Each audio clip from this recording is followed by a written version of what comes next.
Merci d'être avec nous sur BFM Alsace. C'est l'heure de C'est votre emploi comme chaque semaine en partenariat avec Top Music. Bonsoir Anne-Sophie Martin. Bonsoir Arthur. Ça va? Oui, ça va. On va parler des métiers du maritime. Oui, tout à fait. À flot, les métiers du maritime et du fluvial recrutent et organisent un forum avec des sessions de job dating. Ce sera demain à la Villa Fischer à Strasbourg. Le port autonome de Strasbourg est le deuxième port fluvial de France. Il compte 500 entreprises, 10 000 emplois directs, 23 000 emplois indirects. Et notre invitée est Claire Merlin. Vous êtes directrice générale du groupe Port de Strasbourg. Bonjour. Bonjour.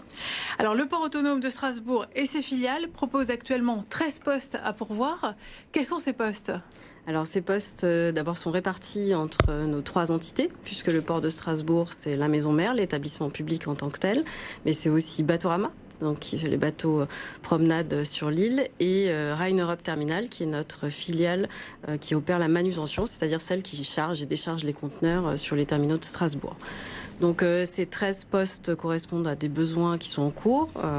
Notamment, on va avoir Batorama va ouvrir la belle saison, hein, donc on va recruter pas mal de saisonniers. On a des postes à pourvoir en matière ferroviaire, puisqu'on a des gros projets, on y reviendra j'imagine, en termes de développement et d'investissement ferroviaire qui sont prévus sur les prochaines années. On a aussi des caristes qu'on recrute. Donc un port, c'est une multitude de métiers. Et c'est tout niveau en termes de niveau d'études. Donc on peut recruter. Alors aujourd'hui c'est plutôt axé ferroviaire, mais on aura besoin de compétences en matière d'environnement dans les années qui viennent. On aura besoin de compétences diverses et variées. C'est frappant ce que vous dites. Aujourd'hui, c'est surtout axé ferroviaire. Oui. Vous cherchez plus des gens qui s'y connaissent en train que des gens qui s'y connaissent en bateau. Eh bien oui, parce qu'en fait, un port, sur un port, on ne fait pas que de la barge. Il n'y a pas que des barges, même si c'est une activité importante. Hein, c'est l'essentiel de notre trafic. On développe aussi le trafic ferroviaire dans une logique de développement du fret. Et pour atteindre les objectifs en matière de décarbonation, on utilise de plus en plus le train. Donc à Strasbourg, on a 17 navettes par semaine hein, qui sont à destination de Rotterdam, d'Anvers, du Havre, de Marseille. Et on compte doubler ce trafic d'ici 2030. Pardon Anne-Sophie, mais du coup ça veut dire, ça m'intrigue, les marchandises doivent forcément passer par le bateau pour que ce soit géré par vous, ou alors vous êtes aussi juste une gare pure et dure, une gare de fret? On a des marchandises qui arrivent par le train, et donc on est une gare de fret, et des marchandises qui arrivent par bateau. Donc on fait les deux. Et au port de Strasbourg, notre politique, c'est de ne pas opposer le mode fluvial et le mode ferroviaire, mais plutôt les faire travailler ensemble. On travaille avec Voies navigables de France et SNCF Réseau sur ces questions-là.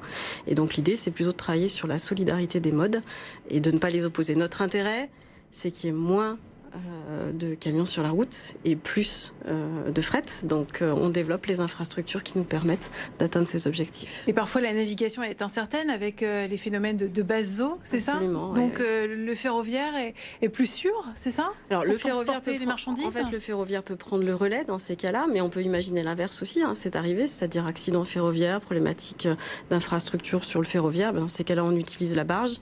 L'idée, c'est de pouvoir travailler sur cette complémentarité. Et pour faire le cheminement, c'est ici à Strasbourg qu'arrivent les marchandises qui viennent d'Asie, ce qu'on commande sur Amazon, ça passe par Anvers ou par Rotterdam, c'est ça? Et ensuite, il y a ces navettes ferroviaires ou alors par bateau qui arrivent jusqu'à Strasbourg, c'est ça? C'est exactement ça. Sur un train, on met plus ou moins de choses que sur une barge. Et qu'est-ce qui coûte le plus cher ou le moins cher au kilomètre?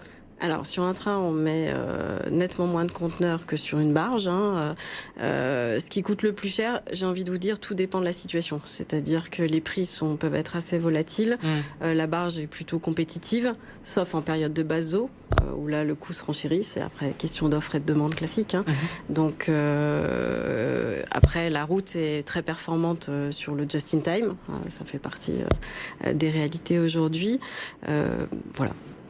Vous prévoyez de créer encore des emplois parce que vous avez un gros programme d'investissement, 200 millions d'euros sur les 10 prochaines années. Absolument. Alors quels sont ces projets qui vont créer des emplois ?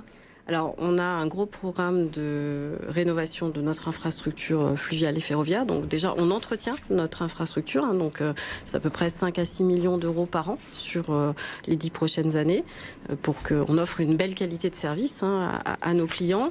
Ensuite, on a un projet de développement d'un terminal ferroviaire au sud du port pour les Strasbourgeois qui connaissent à côté du siège de Soprema.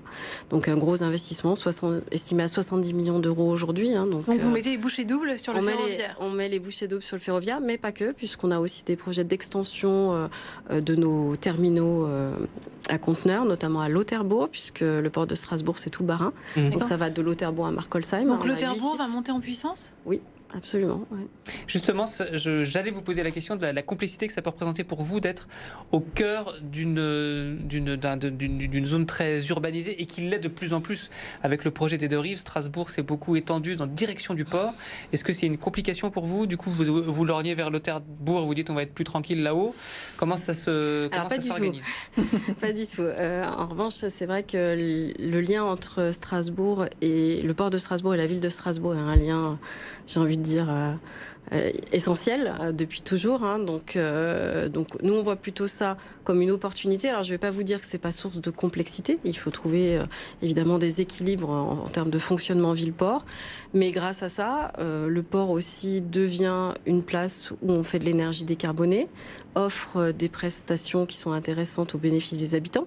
On est très fiers de dire que c'est grâce à nos industriels qu'on fournit une énergie décarbonée à prix maîtrisé aux écoles du quartier, à la clinique Réna, que tous les projets qui sont aujourd'hui en cours autour de la chaleur fatale avec la SAM Calories sont aussi des choses. Vous êtes aussi un peu pointé du doigt parfois parce que les camions passent avenue du Rhin pour aller au port, repassent dans l'autre sens quand ils partent du port. Je vous dirais, si j'avais envie de vous taquiner, que c'est pas les camions qui sont le plus nombreux sur l'avenue du Rhin, mais là aussi, disons qu'on les voit beaucoup. On a l'avantage à Strasbourg, c'est qu'on est vraiment sur des logiques de dialogue et qu'on travaille sur ces questions-là. Donc il y a un bon dialogue avec les collectivités qui nous permet de dépasser les antagonismes qu'on peut voir entre villes et ports.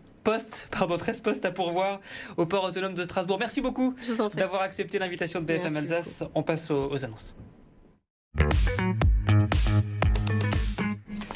Et on commence, Anne-Sophie, avec l'armée qui recrute. Oui, c'est l'opération Choisis ton uniforme. C'est le forum des métiers de la défense, de la sécurité et de la justice. Ce sera la semaine prochaine, le mercredi 10 avril, à l'Épide de Strasbourg. Tout près du port. Oui, sur place, retrouver des opportunités d'emploi, de formation, profiter d'animation, présentation d'une cabine d'avion de chasse type Jaguar, présentation des différents types d'armements, entraînement au tir avec armes laser et aussi un escape game sur le thème de l'armée de terre. Un job dating dans la plus belle vallée du monde. Oui, dans le Val-de-Villers, un citation, job, Roger Siffert, pardon. Une formation dans ma vallée, session de job dating. Ce sera le vendredi 12 avril au centre sportif intercommunal de Villers, avec sur place des entreprises bien sûr, mais aussi des ateliers pratiques pour booster votre recherche d'emploi. Et ce job dating est en partenariat avec la région Grand Est et la Chambre des métiers d'Alsace. Et on termine avec une recherche d'opérateurs de production pour Stellantis. Et c'est l'agence d'intérim Proman qui recrute pour l'usine automobile Stellantis de Mulhouse. Alors quelques détails sur le poste. Assemblage mécanique, c'est un travail posté en 2-8 avec travail le samedi matin 2 fois dans le mois. Il est proposé une formation de 9 jours rémunérée dispensée sur le site de production. Il s'agit d'une longue mission, 12 mois d'engagement minimum. Pour se rendre sur l'usine, un bus est mis à disposition gratuitement dans un large périmètre. Et si vous êtes intéressé, Proman organise une réunion d'information. Ce sera le 8 avril de 8h45 à midi à Mulhouse. Inscrivez-vous sur le site internet de l'agence France Travail. Merci beaucoup Anne-Sophie Martin. On se retrouve la semaine prochaine pour un nouveau numéro de C'est votre emploi. Bonne soirée.